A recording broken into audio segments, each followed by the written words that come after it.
Bugun men juda muhim masalani tushuntirib beraman. Hisoblagich tekshirildi. Plomba buzilgan, magnit qo'yilgan, ulanish noto'g'ri.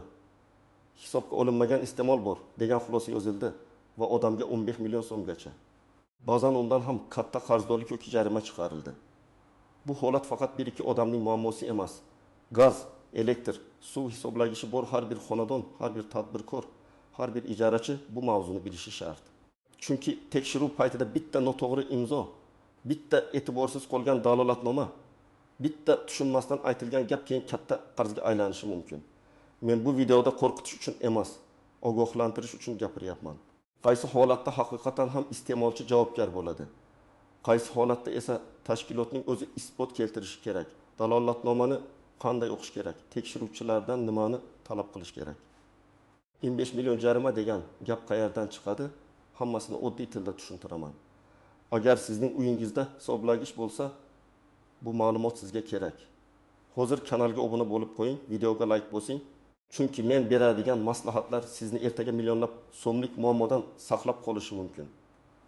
Avvallari ko'pchilik hisoblagich masalasiga juda oddiy qarardi. Masalan, elektr hisoblagich devorda turibdi.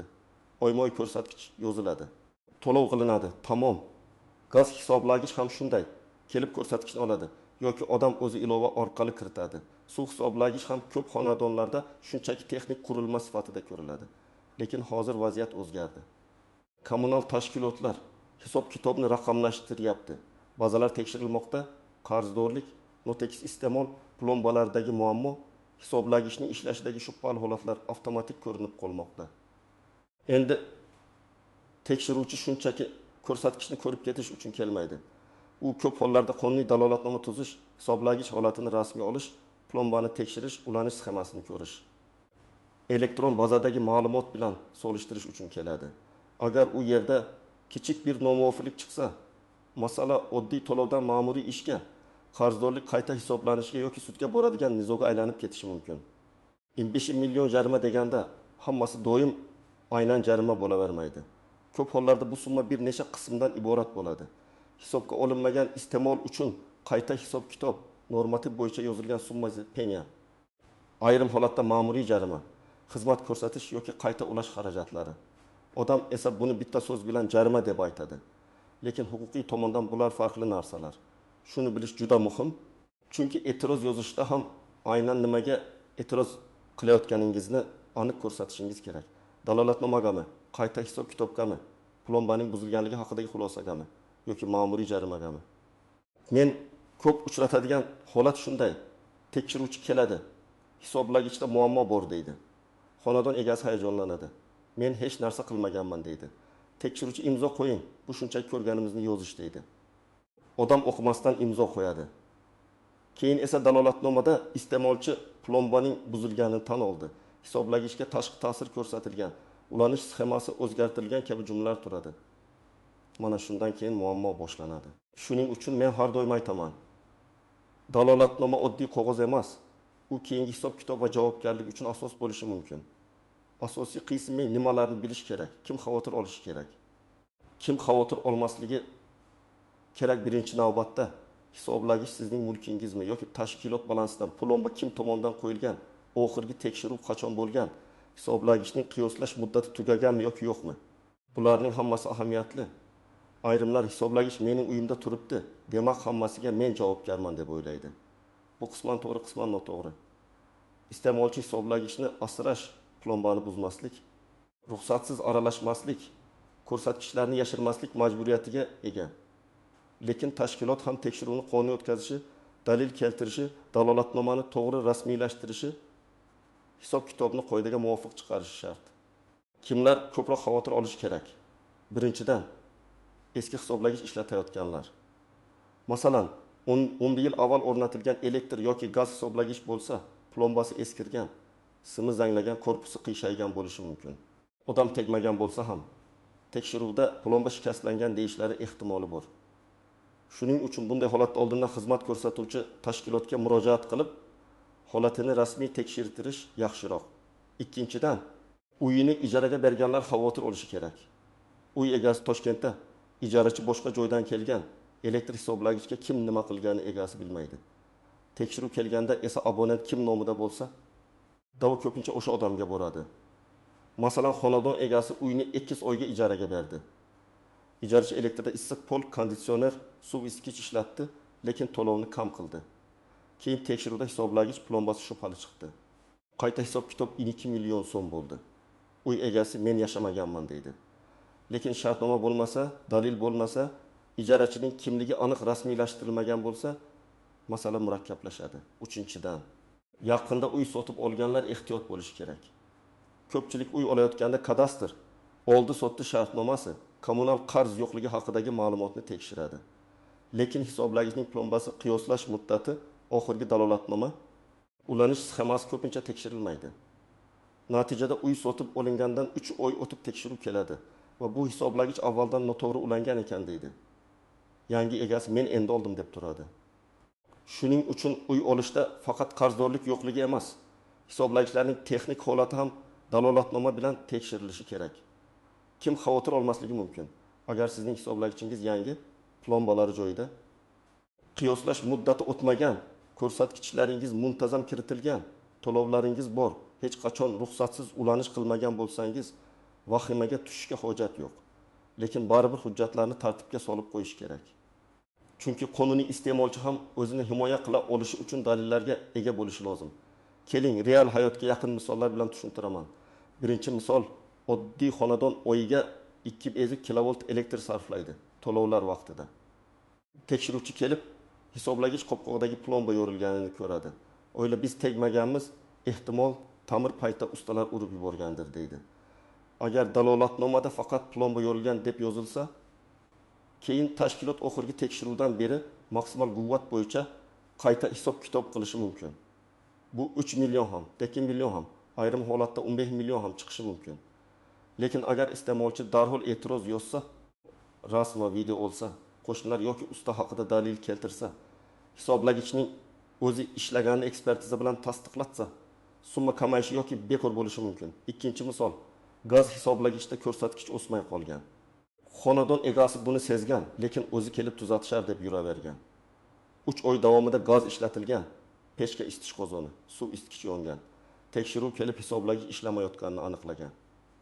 Bu holatda iste'molchining aybi bo'lmasa ham, u muammoni vaqtida xabar qilmagan bo'lsa, normativ bo'yicha qayta hisob kitob chiqarilishi mumkin. Shuning uchun hisoblagich to'xtab qolsa, ko'rsatkich o'zgarmasa, darhol murojaat qilish kerak. Telefon orqali aytish yetmaydi. Yozma ariza yoki elektron murojaat qoldirish kerak. 3-misol, kichik do'kon egasi elektrdan foydalanadi. Hisoblagich 3 fazali. Tekshiruvda bitta faza hisobga olinmayotgani aniqlanadi. Egasi men elektrik emasman, ulanganini bilmayman deydi. Lekin do'kon tijorat obyekti bo'lgani uchun qayta hisob kitob katta chiqadi. Masalan, muzlatgichlar, konditsioner, yoritish, vitrina, kompyuterlar hisobga olinadi. Natijada 15 million emas, 1 million ham chiqishi mumkin. Bu yerda eng katta xato, tadbirkorlar elektr tarmog'ini ustaga ishonib topshiradi. Lekin ish tugagandan keyin rasmiy qabul qilish dalolatnomasini olmaydi. Usta ketadi, javobgarlik esa egada qoladi. 4-misol, suv hisoblagichi oshxona shkafi ichida turadi. Namlik sabab plomba ipi chirigan, zanglagan. Tekshiruvchi kelib plomba yo'q deydi. Uy egasi esa u o'zi tushib ketgan deydi. Bunday vaziyatda eng to'g'ri yo'l avvaldan profilaktika qilish edi. Ya'ni plomba yomon holatda ekanini ko'rganda tashkilotga plomba eskirgan, almashtirib bering deb murojaat qilish kerak edi. Agar odam o'zi plomba bog'lasa, o'zi sim almashtirsa, o'zi qopqoqni yopishtirsa, bu yanada yomon dalilga aylanadi. Eng katta tuzoq bu, imzo qo'ysangiz bo'ldi. Keyin hal bo'ladi degan gap. Men bunga ishonmaslikni maslahat beraman. Agar dalolatnomada siz rozi bo'lmagan holat yozilgan bo'lsa, imzo yoniga albatta dalolatnoma mazmuniga e'tirozim bor. Plomba buzilganini tan olmayman. Hisoblagichga aralashmaganman. Ekspertiza talab qilaman deb yozish kerak. Umuman imzo qo'ymaslik ham variant, lekin tekshiruvchilar imzo qo'yishdan bosh tortdi deb yozishi mumkin.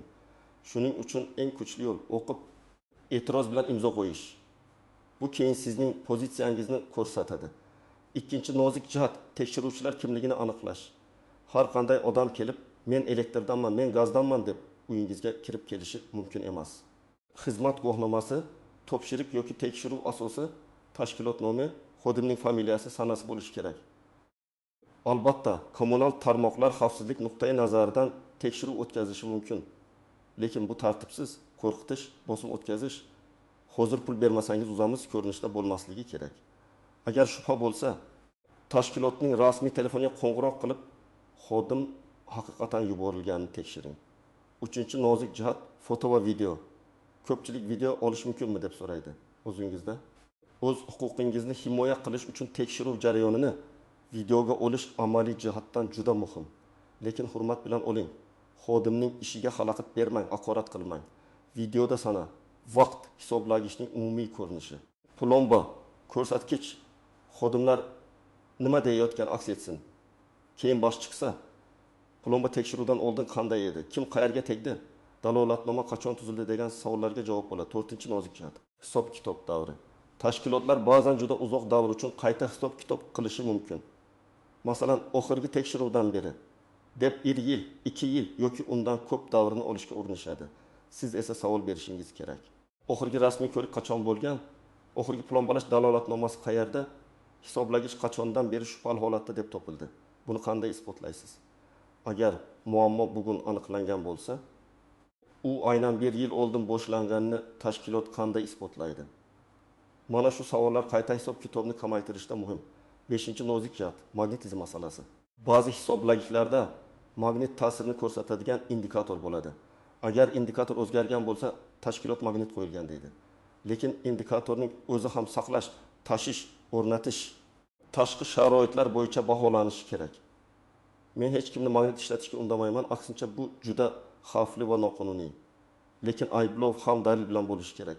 Agar siz magnit qo'ymagan bo'lsangiz, ekspertiza, indikatorning sertifikati, o'rnatilgan paytdagi holati, plombalash dalolatnomasi, fotosuratlar talab qilinadi. 6-nozik jihat, hisoblagichni yechish. Agar tekshiruvchilar hisoblagichni olib ketmoqchi bo'lsa, bu albatta dalolatnoma bilan bo'lishi kerak. Unda hisoblagich raqami, turi, ko'rsatkichi, plombalar holati, yechilgan vaqti, kim olgani, qayerga olib ketilayotgani yozilishi lozim. Hisoblagich paketga solinsa, paket ham muhrlanishi kerak. Aks holda keyin hisoblagich laboratoriyada shunday chiqdi deyishganda, siz u yo'lda o'zgarmaganini qanday bilaman deb savol berishga haqlisiz. 7-nozik jihat, qarzdorlikni darhol to'lab yuborish. Ba'zi odamlar keyin katta bo'lib ketmasin deb e'tiroz qilmasdan to'laydi. To'lagandan keyin pulni qaytarish ancha qiyinlashadi. Agar siz haqiqatan ham rozi bo'lmasangiz, avval yozma e'tiroz bering, hisob-kitob asosini talab qiling. Ekspertiza so'rang. Ayrim holatlarda nizoli summani to'lash majburiy bo'lib qolishi mumkin. Masalan, uzilish xavfi bo'lsa, bunday paytda to'lovni e'tiroz bilan majburiy tartibda. Nizo davom etayotgan holda amalga oshirayotganingizni yozma qayd qilish foydali. Endi aniq harakatlar rejasini beraman. Birinchi qadam, bugun uyingizdagi barcha hisoblagichlarni ko'zdan kechiring. Elektr, gaz, suv. Telefoningizga rasmga oling. Hisoblagichning umumiy ko'rinishi, raqami, ko'rsatkichi, plombasi o'rnatilgan joyi. Bu rasmlarni alohida papkada saqlang. Har oy ko'rsatkichni rasmga olib boring. Bu oddiy odat kelajakda eng kuchli dalil bo'lishi mumkin. Ikkinchi qadam, hujjatlarni yig'ing. Sizda shular bo'lishi kerak: abonent shartnomasi yoki hisob raqam ma'lumoti, oxirgi plombalash dalolatnomasi. Hisoblagich pasporti bo'lsa, pasporti, qiyoslashdan o'tganligi haqidagi hujjat, oxirgi to'lov cheklari, elektron to'lov skrinshotlari, murojaatlar tarixi.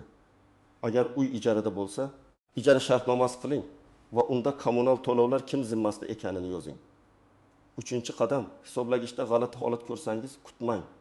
Ko'rsatkich o'smayapti, juda tez o'syapti, ekran o'chib qoldi, plomba osilib turibdi, qopqoq qimirlayapti, suv bosgan, gaz hisoblagichdan ovoz chiqyapti, elektr hisoblagich qizyapti. Darhol rasmga oling va tashkilotga murojaat qiling. Murojaatni yozma qoldiring.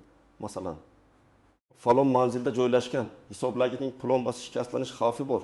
Tekshiruv o'tkazib, rasmiy dalolatnoma tuzishingizni so'rayman deb yozing.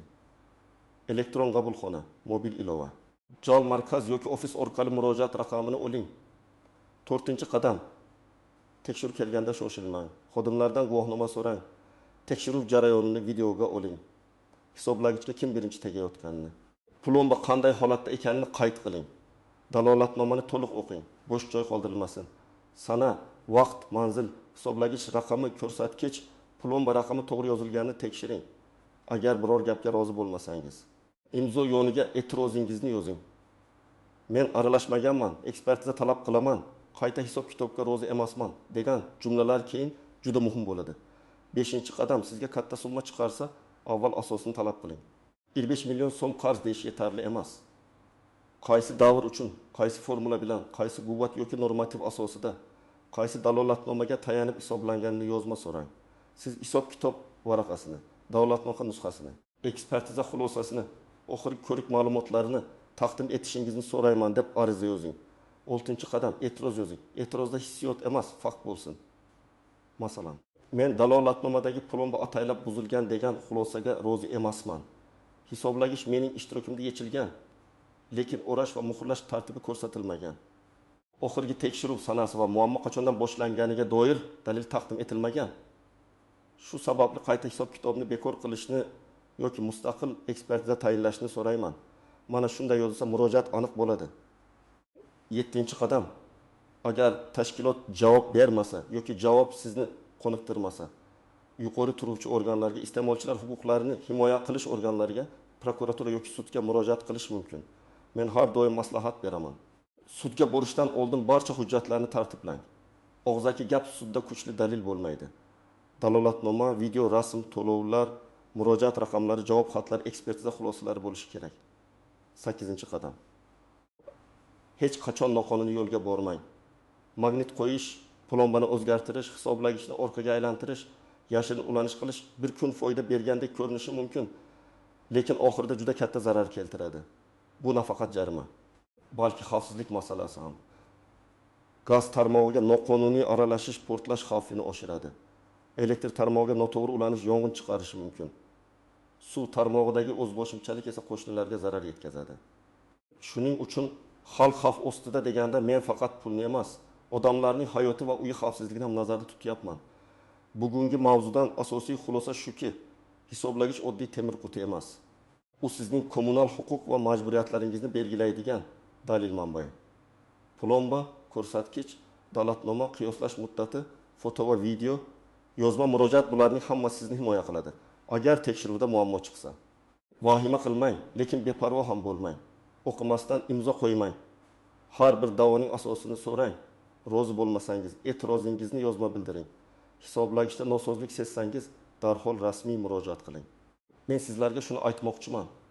Qonuniy to'layotgan, hech narsani yashirmayotgan odam ham o'z huquqini bilmasa, keraksiz muammoga tushib qolishi mumkin. Huquqni bilish esa janjal qilish degani emas. Huquqni bilish bu tartib bilan gapirish, hujjat talab qilish, dalil yig'ish va o'zingizni himoya qilish degani. Sizlarda shunday holat bo'lganmi? Hisoblagi tekshiruvda muammo deyishganmi? Katta summa yozishganmi? Dalolatnoma bilan nizoga kirganmisiz? Izohlarda yozing. Boshqalar ham tajribangizdan foydalansin. Videoga like bosing, kanalga obuna bo'ling va yaqinlaringizga ham yuboring. Chunki bu ma'lumot bugun sizga kerak bo'lmasa ham ertaga sizni yoki qo'shningizni 20 million so'mlik muammodan saqlab qolishi mumkin.